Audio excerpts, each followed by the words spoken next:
하나님 말씀 보겠습니다.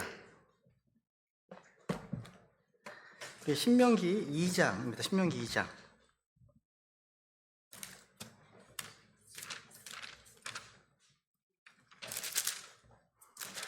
32절부터 36절까지 우리 하나님 말씀 같이 읽어보겠습니다. 잠깐만요. 이거를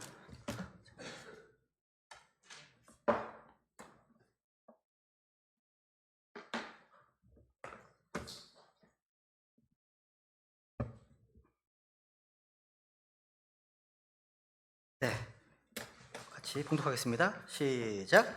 그때 시온이 우리를 대적하려고 자기의 온 백성을 거느리고 나와 야스에서 싸웠는데 우리 하나님께서 그를 우리 앞에서 넘겨주셨으므로 우리가 그의 아들들과 그의 온 백성을 쳤고, 그때 우리가 그의 모든 도시들을 점령한 뒤 각 도시에서 남자들과 다반 가축과 또 우리가 빼앗은 도시들에서 취한 노략물은 우리의 탈취물로 삼았느니라. 아르논 강가의 아로엘과 그 강 옆에 있는 도시에서부터 길르앗까지 우리가 상대하기에 너무 강한 도시가 하나도 없었으니 주 우리 하나님께서 모든 것을 우리에게 넘겨주셨느니라. 또 있었어요? 그 다음에? 네. 오늘 우리가 다룰 조제는요, 제가 종종 받은 질문이거든요.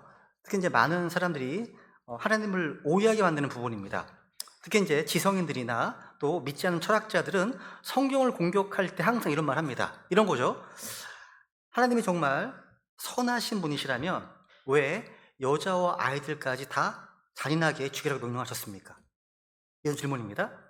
노아 홍수 때도 인류의 어떤 부패를 보시고 모두를 심판하셨죠. 여기 아이들도 예외가 아닙니다.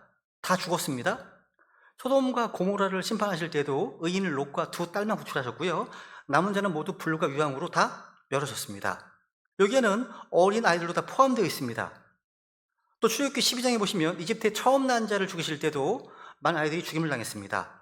그리고 이제 유명한 게 사무엘상 15장에 보시면 하나님께서 아말렉을 진멸하라고 명령하셨을 때도 어린 아이와 젖먹이까지도 다 죽이라 명령하셨습니다. 그러니까 이런 내용 때문에 하나님은 잔인하신 분이다, 불의하신 하나님 아니냐, 이렇게 비난합니다. 오늘 본문에 이제 신명기 2장에 보면 이것도 마찬가지예요. 각 도시에서 남자들과 여자들과 어린 것들을 하나도 남기지 않고 다 진멸하겠다. 그러니까 하나님께서 넘겨주셨다고 되어 있잖아요. 그죠? 그러니까 이게 우리 어떤 인간적인 감정으로 보면 좀 잔인하게 느껴집니다. 아니, 아무것도 모르는 아이들인데 왜 죽이셨을까? 이런 질문인 거예요. 그죠? 여러분, 성경은 분명하게 말씀합니다. 우선 먼저 하나님은 불의하신 분이 아닙니다. 다 믿으시죠? 그죠? 하나님은 단 한 번도 잘못된 판단을 내리신 적이 없어요. 그러니까 우리가 보기에 잔인하게 보이지만 우리 주님의 판단은 완전하고 공의롭고 우리가 이해하지 못하는 미래까지 다 아시는 하나님의 결정입니다. 그죠? 그래서 우리가 이 문제를요, 감정으로만 다가서면 안 되고요, 성경으로 다루어서 좀 이해하려고 하면 좋겠습니다. 그래서 먼저요, 저는 하나님의 주권, 하나님의 공의부터 좀 보고 싶습니다. 하나님은 어떤 분이신지. 여러분, 모든 생명은 하나님의 것이죠. 다 인정하시죠? 그죠? 우리는요, 하나님의 뜻이 없이는 한순간도 살아갈 수 없습니다. 즉, 하나님은 생명을 주신 분이시고 동시에 그분은요, 생명을 거둬가실 권한을 가지신 분이십니다. 맞죠? 그죠? 이게 출발점입니다. 우선 출발점입니다. 사실 이게 주신학에서 변증학입니다. 변증학. 좀 재미가 없는 과목이거든요. 근데 이게 많이 나오는 질문이기 때문에 한번 정리해 보는 겁니다. 여러분, 우리는 왜 하나님이 그렇게 하셨을까? 이걸 이해하기 전에 먼저 하나님이 어떤 분이신지를 먼저 알아야 됩니다. 바로 알아야 됩니다. 오늘 우리는요, 이 질문 앞에서 인간적인 감정이나 도덕적인 기준이 아니라 하나님의 주권과 공의, 거룩함의 관점에서 좀 이 문제를 좀 보려고 합니다. 먼저 하나님은 생명과 죽음의 주권자이십니다. 무슨 말이냐면 하나님께서 원하시면요, 누구의 생명도 거두실 수 있어요. 하나님이 원하시면, 다 동의하시죠? 그죠? 이것이 인간적으로 볼 때는 좀 불편하게 될 수 있습니다. 근데 성경에 게시되어 있는 하나님의 주권이에요, 이것이요. 신명기 32장 39절. 여기 다 읽으셨죠? 지난번에, 그죠? 이쪽부터 할까요? 네. 이제는 나 곧 내가 그인 줄 알라. 나와 견줄 신이 없구나. 나는 죽이기도 하고 살리기도 하며 상하기도 하고 낫기도 하나니 내 손에서 구출할 수 있는 자가 없다. 와, 주님 하나님은요, 나는 죽이기도 하고 살리기도 한다. 그러니까 이 말씀은요, 하나님이 창조주로서 생명과 죽음의 절대적인 권한을 가지신다는 선언입니다. 우리는 태어나는 순간도 또 숨이 멎는 그 순간도 하나님의 뜻 밖에서 일어나지 않습니다. 욥기 1장 21절도 볼까요?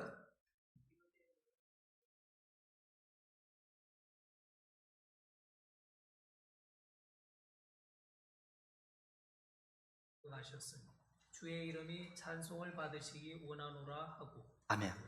욥의 아주 위대한 신앙 고백이죠. 욥은요, 자기의 10 자녀들을 다 잃었습니다. 근데 하나님을 원망하지 않았습니다. 욥은요, 이 생명과 죽음의 모든 주권이 주님께 있음을 고백했습니다. 그러니까 주께서 주셨고 주께서 가져가셨다. 신앙 고백이죠. 그죠? 우리는 왜 하나님이 어린 아이들까지 죽이셨을까 묻기 전에 먼저 이 질문을 해야 됩니다. 하나님은 누구신가? 하나님은 누구신가? 하나님은 거룩하시고 의로우신 분이십니다. 주님은 잘못된 판단을 하실 수 없어요.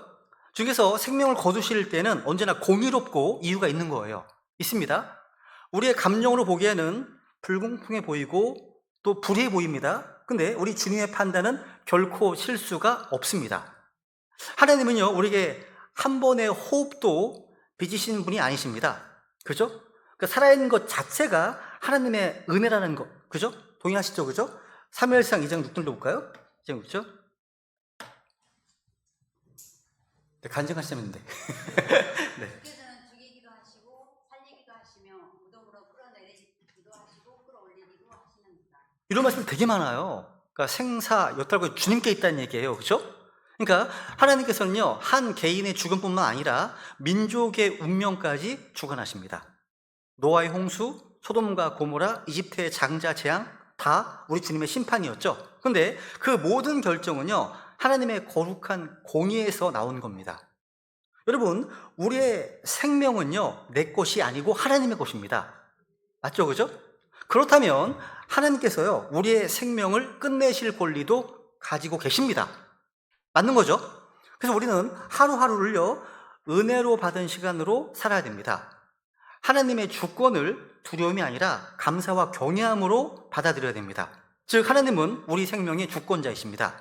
하나님은 우리의 생명을 창조하시고 주님의 뜻대로 거두실 권리가 가지고 계십니다. 그리고 그분의 모든 행위는 언제나 공의롭고 선하십니다. 그리고 이제 구약 성경에서요, 주님께서 다 죽이라, 이런 진멸의 명령은요, 주님의 심판을 나타내는 건데요, 주님께서는 이유 없이 멸하신 것이 아니라 죄악의 한계에 도달한 세대에 대해서 공의로운 심판을 내리신 겁니다.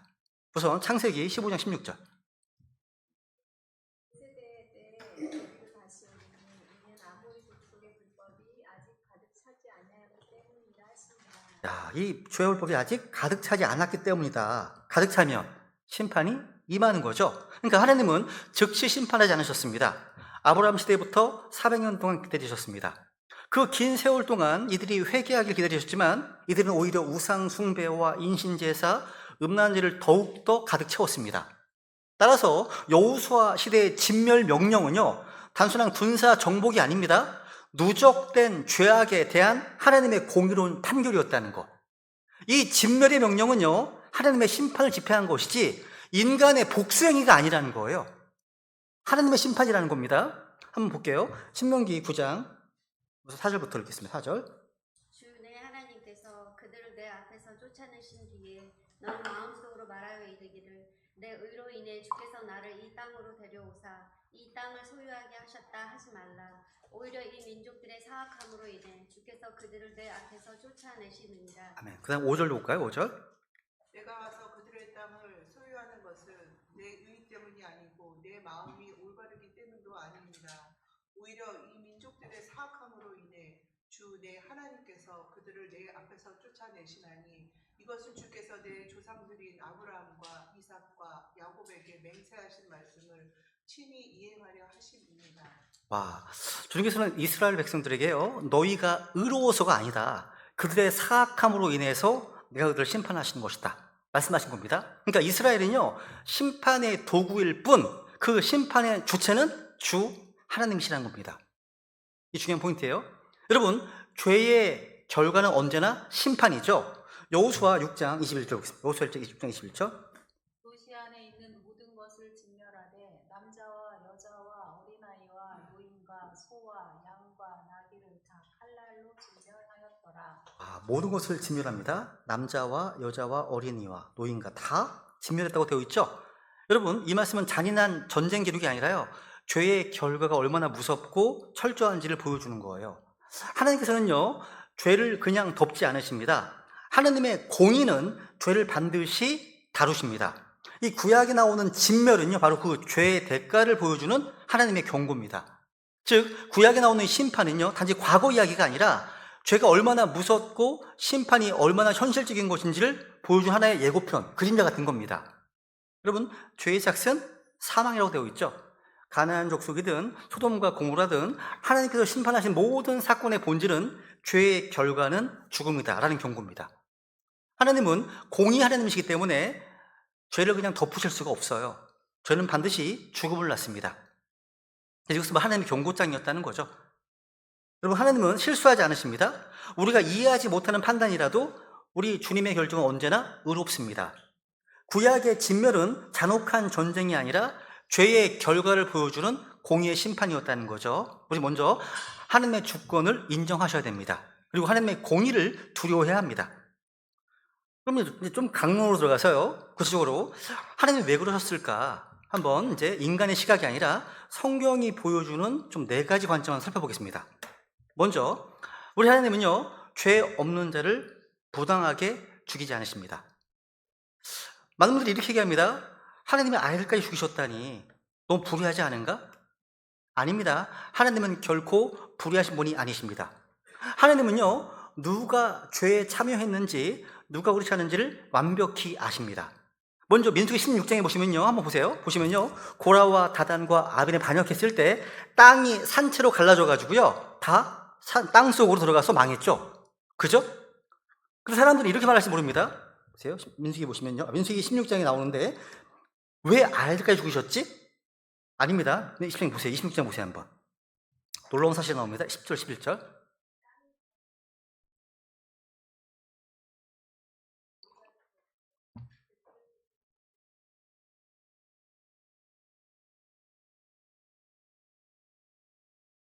여기 보세요.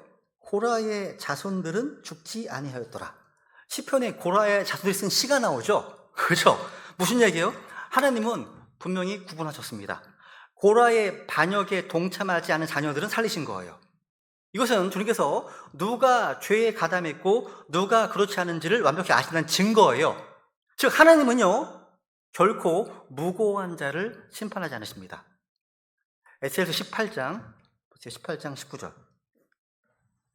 그럼에도 너희는 이르기를 무슨 까닭이냐 아들이 아버지의 불법을 담당하지 아니하느냐 하는도다.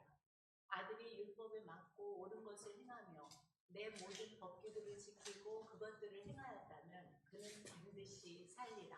20절. 죄를 짓는 혼 그 혼은 죽을지니라. 아들이 아버지의 불법을 담당하지 아니하며 아버지가 아들의 불법을 담당하지 아니하리니 의로운 자의 의가 그에게 돌아가고 사악한 자의 사악함이 그에게 돌아가리라. 아주 클리어하죠, 그죠? 하나님은 개별적으로 판단하십니다. 중에서는 그룹 단위로, 가족 단위로 이게 심판하지 않으십니다. 하나님은 각 사람의 행위와 마음을 보시죠. 그래서 우리가 구약에서 어린아이들이 함께 죽었다라고 읽으면 그 안에는요, 하나님께서만이 아시는 어떤 공의로운 기준이 있음을 기억해야 됩니다. 하나님은요, 단 한 명의 의로운 자도 억울하게 죽이지 않으십니다. 이게 첫 번째 이유예요. 하나님은 죄 없는 자를 불의하게 심판하지 않으신다는 겁니다. 두 번째, 하나님은요, 긍휼하심으로 그들을 천국으로 데려가십니다. 아이들을요. 두 번째 이유입니다. 하나님께서 어떤 아이들을 죽이셨던 것처럼 보일지라도 그것은 심판이 아니라 긍휼의 행위였을 수 있습니다. 사람들은 하나님이 잔인하게 아이들을 죽이셨다 말하지만 한번 이렇게 생각해 보세요. 만약 하나님께서 이런 아이들을 일찍 데려가셨다면 그것은 그 아이들이요, 죄와 세상의 타락으로부터 보호받도록 하신 것이 아닐까요? 그 아이가 그 시대에 정말 더럽고 악한 문화 속에서 자라고 우상 숭배와 음행과 살인과 거짓과 폭력 가운데 오염되기 전에 주님께서 그를 안전한 곳으로, 즉 하늘나라로 옮기신 것.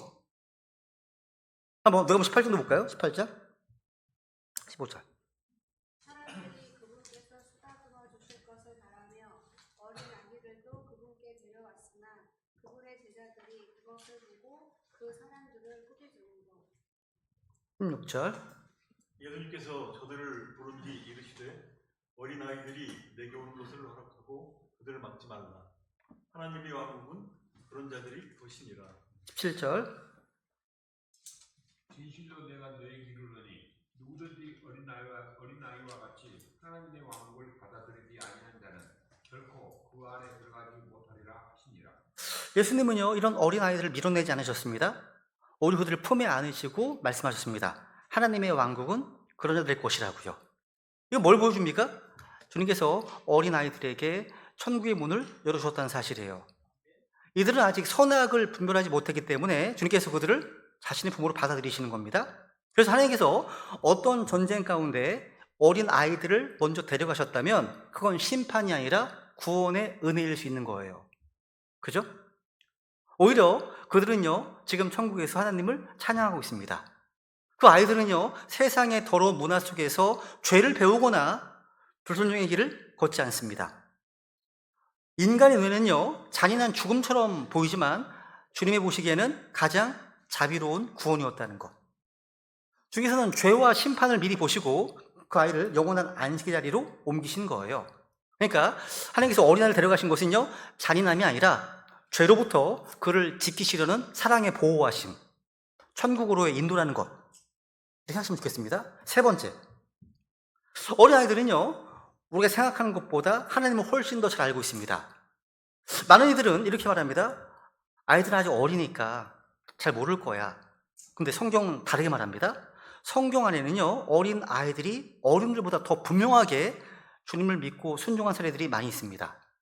여러분 기억하십니까? 열왕기하 5장에 보시면 이스라엘의 어린 소녀 기억하십니까? 열왕기하 5장 볼까요? 5장.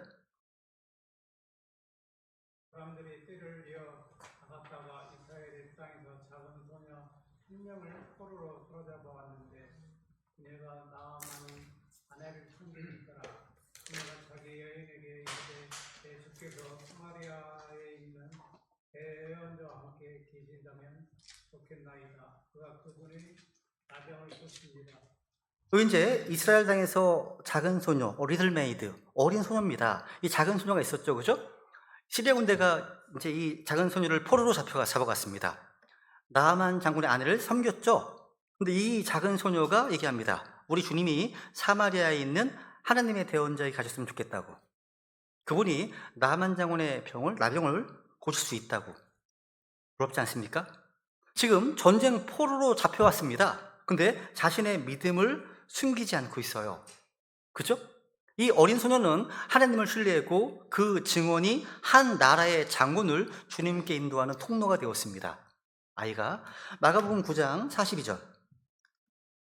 나를 믿는 이 작은 자들 중 하나를 걸려 넘어지게 하면 연자 강한 맷돌을 목에 달고 바다에 빠지는 것이 그에게 더 나으니라. 와, 예수님은 분명히 말씀하십니다. 여기 나를 믿는 이 작은 자들, 나를 믿는 이 작은 자들, 그죠? 그러니까 어린 아이들 중에도 예수님 믿는 자들이 있다는 사실이네요. 나를 믿는 이 작은 자들. 제가 이제 읽은 책 중에서요, 하나의 간증집인데 되게 놀라웠습니다. 우리나라 건 미국 거였는데요. 거기에 구원 간증이 적혀 있는 책이었습니다. 그런데 가장 놀라운 사실은 4살인데 구원 간증하는 책이 글이 있어. 4살인데요. 그러니까 한국 나이로 한 6살쯤 된 것 같아요. 그런데 간증이요, 와, 그 어른들이 하는 간증 못지 않습니다. 아이가. 제가 그 갖다 놓을까요, 그 책을? 그런 책들 되게 있습니다. 놀랍더라고요. 그러니까 성경에는 나를 믿는 이 작은 자들, 그러니까 어린 아이들 중에도 구원받는 자가 있는 거구나. 그러니까 하나님은요, 어린 아이들을 단순히 미숙한 존재로만 보지 않으셨다는 거예요.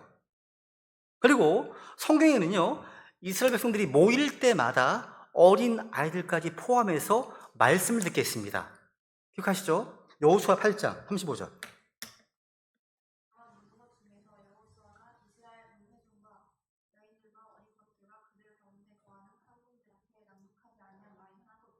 와, 하나님의 말씀을 낭독할 때 어린 것들도 있네요. 그죠? 보세요. 느헤미야 8장도 볼까요? 8장 2절.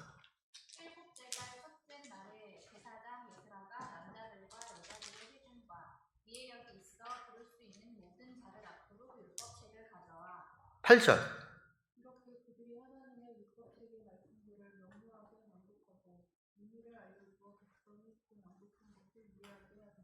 와, 하나님께서 어릴 때부터 말씀을 듣고 또 배우게 하셨습니다. 어릴 때부터요. 그러니까 어린 시절부터 하나님의 말씀과 진리를 배우는 것이 주님의 뜻이었습니다.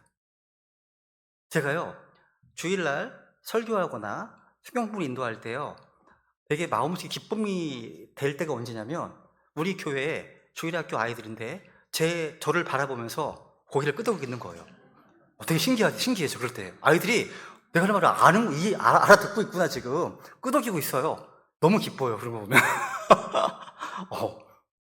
여러분, 그러니까 정리하면요, 하나님은 아이들에게도 진리를 알게 하십니다.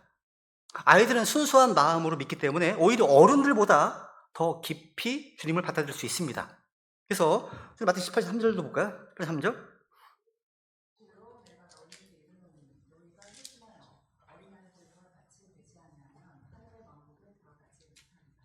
어린 아이들같이 되지 않으면 그러지 못한다 말씀하시네요. 그러니까 오늘날 교회에서 우리는 아이들을요, 단순히 그냥 다음 세대로만 봐서는 안 됩니다. 그들은 지금 이미 주님께서 사용하실 수 있는 세대입니다. 그들의 믿음을 얕보지 말고요, 오히려 그 순수한 믿음으로부터 우리가 또 배워야 할 것도 많이 있다는 것을 기억해야 됩니다. 네 번째, 주님께서는요, 그 어린아이들이 자라서 더 큰 죄를 지을 것을 미리 아시고 막으십니다. 이게 마지막 네 번째 이유입니다. 주님께서 어린아이들까지 다 죽이라고 명령하신 이유 중 하나, 그들이 자라서 훗날 더 큰 악을 행하고요, 하나님의 백성을 해치게 될 것을 미리 아시기 때문입니다. 좋은 예가 하나 있습니다. 혹시 하닷이라고 하는 인물을 기억할지 모르겠습니다. 하닷. 열왕기사 11장에 보세요. 11장 14, 15절.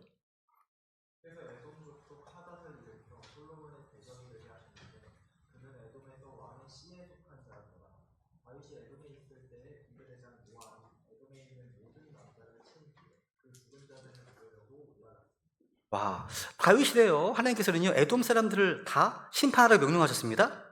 그래서 다윗의 군대 장관 그 요압은요, 6달 동안 그 땅에 머물면서 모든 남자아이들 다 진멸했습니다. 그 다음 보세요. 16, 17절. 16절, 네.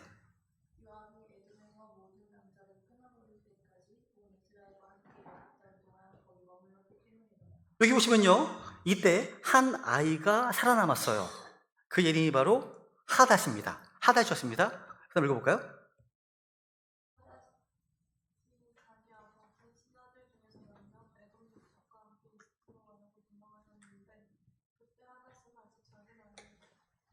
와, 이때 하닷은 작은 아이였어요. 보세요. 그러니까 지금 시간이 흘러서 이제 솔로몬 시대가 되었을 때 이 하닷은요, 다시 돌아와서 이스라엘의 원수가 되었습니다. 아까 말씀하셨어요? 주께서 하닷을 일으켜서 솔로몬의 대적이 되게 하셨다 말씀하시네요. 결국 한 아이를 살려둔 결과 그가 자라서 하나님의 백성을 대적하는, 그 괴롭히는 원수가 되었다는 사실. 그죠? 여러분, 하나님은요, 미래를 아십니다. 우리는 현재만 보지만 하나님은 과거와 현재와 미래를 동시에 보시는 분이십니다. 하나님은요, 그 아이가 장차 무엇이 될지, 그 마음속에 어떤 악이 자리 잡을지를 이미 알고 계십니다. 따라서 주님께서는 때때로는 그 생명 일찍 거두시는 것은요, 잔인한 게 아니라 더 큰 악을 막는 지혜로운 보호 행위일 수 있다는 겁니다. 민수기 33장 35절.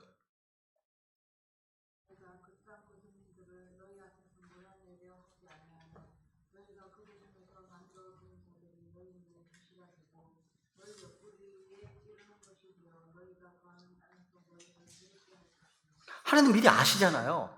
아시는 겁니다. 주님께서 이스라엘 백성들에게 이 가나안 족속을 완전히 제거하라, 진멸하라 하신 이유가 분명합니다. 이들이 남겨지면 훗날 이스라엘의 믿음을 타락시키고 우상 숭배와 혼합 종교의 씨앗이 되기 때문입니다.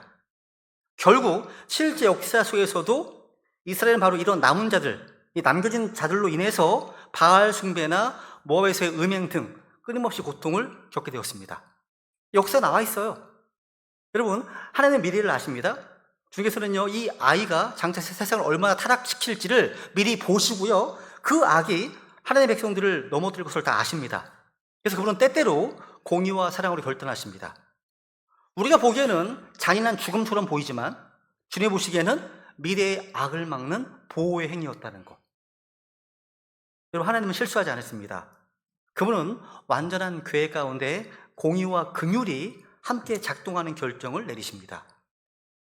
이제 마무리하겠습니다. 여러분, 지금 우리는 하나님께서 때때로 아이들을 심판하시는 이유 한번 살펴봤습니다. 하나님은 결코 잔인한 분이 아니십니다. 하나님은 전지하십니다. 공의로우십니다. 동시에 긍휼이 풍성하신 자비로운 분이십니다. 사람이 보기에는 주님이 불효하게 보이고 불공평해 보일 수도 있습니다. 그런데 하나님은 언제나 미래를 보시고 죄의 결과를 미리 아시는 분이십니다. 하나님은 실수가 없으십니다. 우리는 주님의 판단을 인간의 잣대로 재단해서는 안 됩니다. 하나님은요, 우리가 모르는 것을 아시고 주님의 판단은 언제나 옳습니다. 그래서 우리는 주님을 오해하지 말아야 됩니다. 하나님의 심판은 항상 의의 결과이고 주님의 긍휼하심은 항상 사랑의 표현입니다. 한 구절 읽고 마치겠습니다. 신명기 같이 읽어볼까요? 시작. 그분은 반석이시오 그분의 일은 완전하니 그분의 모든 길은 판단의 공인이다. 그분은 불법이 없으신 진리 하나님이시고 의로우시고 오로시도다. 아멘. 기도하겠습니다.